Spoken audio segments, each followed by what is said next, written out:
சுப்பிரமணியம் சிவா அவர்களை மேடைக்கு பேச வைக்கிறேன்.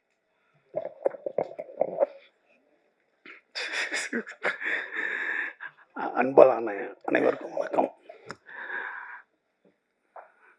காலத்தினால் செய்த நன்றி சிறிதனினும் ஞானத்தின் மான பெரிது.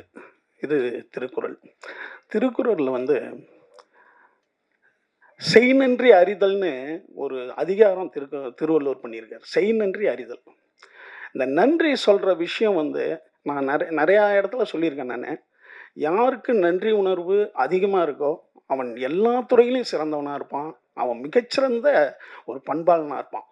நன்றி உணர்வு தான் நம்மகிட்ட இருக்கிற எல்லா பண்புகளுக்கும் தாயானது. இதை சினிமாவில் யார் ஆரம்பித்து வச்சாங்கன்னு தெரியல. இந்த மாதிரி நன்றி சொல்கிறத அது ஏதோ ஒரு முதல் படம் இருக்கும், அவங்களுக்கு காலம்பூரா நம்ம நன்றி சொல்லிட்டு இருக்கணும். ஏன்னா இப்படி ஒரு விஷயத்தை ஆரம்பித்து வைக்கிறாங்க பாருங்கள் புதுசாக, அவங்களுக்கு நன்றி. ஏன்னா இந்த மாதிரியான ஒரு சிறந்த ஒரு படத்தை நீங்கள் எழுதி, ஏன்னா உங்களுக்கு உங்கள் ஷோ போடும்போதே நெல்சனை சுற்றிக்கிட்டீங்க, எல்லாம் சுற்றி ரொம்ப நல்லா இருக்குன்னு சொன்னீங்க. அதோடு இல்லாமல் அதை எழுதுனீங்க, அதை நிறையா இன்ட்ரெஸ்டில் சொன்னீங்க.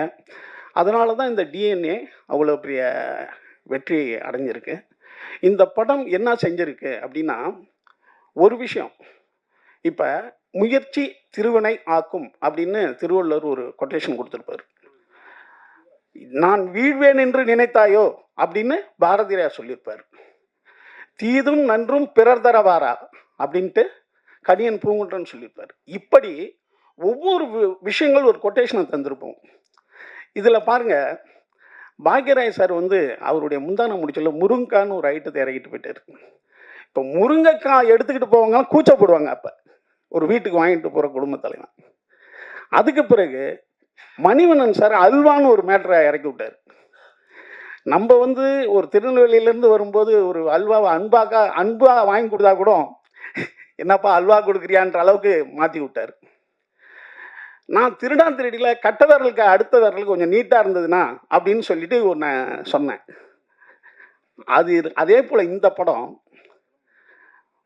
ஹாஸ்பிட்டலில் பிறக்கிற குழந்தைங்க உண்மையாலுமே நம்ம குழந்தை தான் வருதா அப்படின்ற எனக்கு எடுத்துகிட்டு ஒரு 5 ஃபோன் பண்ணாங்க. 5 பேர் ஃபோன் பண்ணாங்க. என்னங்க பயம்படுத்தி விட்டுட்டார் இந்த டைரக்டரு. இப்போ நம்ம ஹாஸ்பிட்டலில் பிறந்து நம்ம கைக்கு வர்ற குழந்தை நம்ம குழந்தைன்னா ஒரு 11 வயசு 12 வயசில் முகஜாடையை வச்சு தான் கண்டுபிடிக்கணுமா, இல்லைன்னா டிஎன்ஏ டெஸ்ட் எடுத்துடணுமா நம்ம அப்படின்னாரு. ஸோ ஒரு படம் சமுதாயத்தில் அந்த ஒரு ஒரு ஒரு உஷார் தன்மை ஏற்படுத்தணும் அப்படிங்கிறது முக்கியம் ஒரு படைப்பு. அது இந்த படத்தில் அருமையாக அது ஒர்க் அவுட் ஆகிருக்கு. அதுதான் ஒரு படம் சமூகத்திற்கு ஏதோ ஒரு விழிப்புணர்வை ஏற்படுத்தணும். அது டிஎன்ஏவில் அருமையாக இருக்குது. அதுக்கு இப்போ அதிஷா சொன்ன மாதிரி அவர் சொன்னார் பாருங்க, புனைவில் உண்மைத்தன்மை எவ்வளோ ஜாஸ்தியாக இருக்கோ அது சிறந்த திரைக்கதைன்னு ஒரு அருமையான விஷயத்த ஒரு விளக்கம் கொடுத்தார். ரொம்ப அற்புதமான விஷயம் அது. அதே போல் பத்திரிகையாளர்களை நிறைய பயன்படுத்தணும், நம்ம எழுத்தாளர்களை அதிகம் பயன்படுத்தணும் அப்படின்ற ஒரு விஷயத்த அருமையான விஷயத்த இங்கே பதிவு பண்ணியிருக்காரு.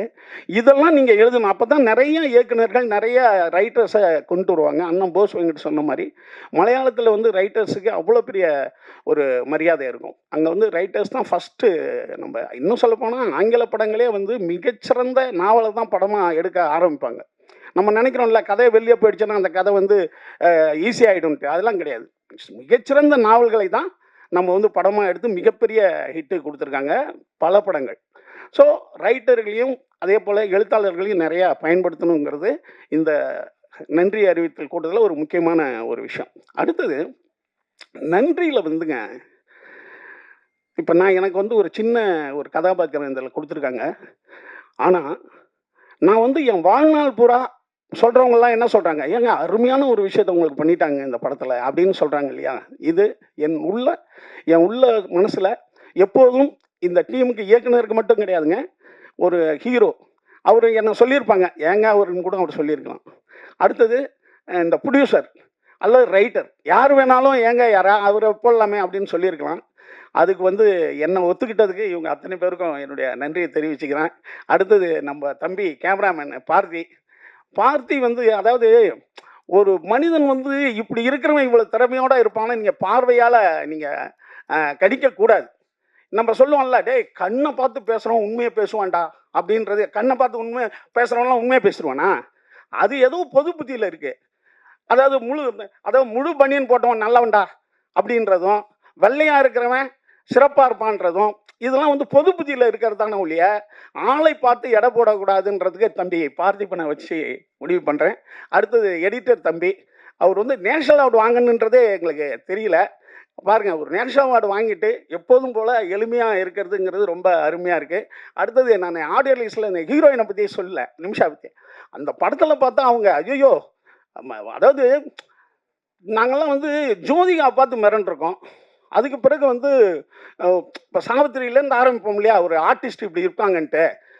ஐயோ, பிரமாதமாக நடிச்சிட்டிங்க, ரொம்ப அற்புதமாக இருந்தது. நிச்சயமாக தமிழ் சினிமாவில் ஒரு ஆர்டிஸ்ட், அதாவது பர்ஃபார்மர் கதைன்னு ஒன்று இருந்ததுன்னா, ஹீரோயின் கதை இருந்ததுன்னா இவங்க நிமிஷாவை தான் நிச்சயமாக இனிமேல் கூப்பிடுவாங்க. அந்த மாதிரி ஒரு அற்புதமான கேரக்டர் பண்ணியிருக்காங்க. அடுத்தது தம்பி அதர்வா. அதர்வா வந்து என்னன்னு கேட்டிங்கன்னா, நான் சொல்லிகிட்டே இருப்பேன். நான் எப்போதும் பிடித்த வேலைகளை செய்கிறவன் வந்து சிறப்பானவன்ட்டு இப்போ அண்ணன் போஸ்வங்கிட்ட சொன்னார். என்னன்னு கேட்டிங்கன்னா, நான் மீண்டும் மீண்டும் சொல்கிறேன், இப்போ சொல்கிறோம்ல, என்ன நம்ம கெட்டு போயிட்டோங்க, நல்லா இருக்கிறோம். எம்ஜிஆர்லாம் தற்கொலைக்கு பண்ணி போனவர். எம்ஜிஆர் வந்து கேரளாவில் ரயில்வே, அதாவது எங்கள் அண்ணன் சக்கரபாணி மட்டும் ஒரு நிமிஷம் லேட்டாக வந்திருந்தா நான் ட்ரெயினில் விழுந்திருப்பான்றார் எம்ஜிஆர். நானே பிறந்தேன் அவருடைய வரலாற்று தொடரில். அப்போ என்னன்னு கேட்டால், எம்ஜிஆர்லாம் 15 வருஷம் இல்லவே இல்லை ஃபீல்டில், ஏதோ படம் நடிச்சிட்டு இருக்காரு. இந்த இப்போ மனைவி அண்ணன் இருக்கார், மனைவி பொன்மாணிக்கம், அவர் வந்து 8வது வள்ளல்னு ஒரு புத்தகம் எழுதியிருக்காரு. ஒரு 8-9 கதை இருக்குது எம்ஜிஆரை பற்றி கதை. மிகச்சிறந்த மனிதநேய கதைகள், மிகச்சிறந்த நன்றி உணர்வு கதைகள் இருக்குது அதில்.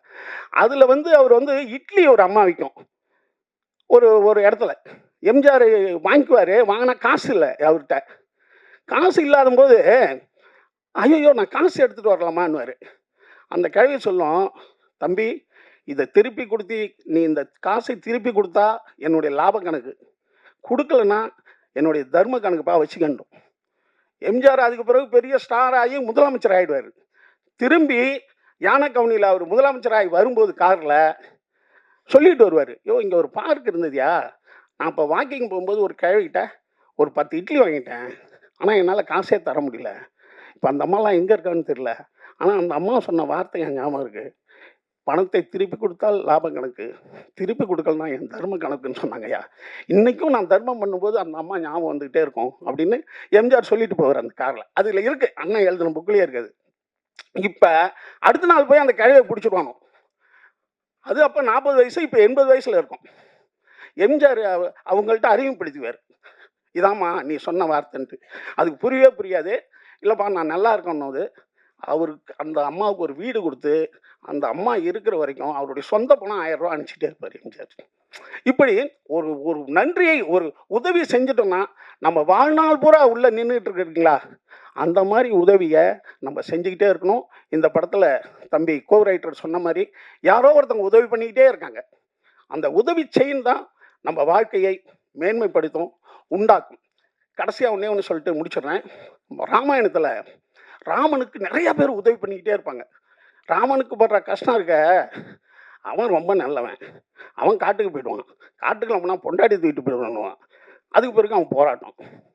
இப்போ நிறையா பேர் உதவி பண்ணி சீதையை மீட்டு வந்துடுவார். இப்போ பட்டாபிஷேகம் நடக்கும்.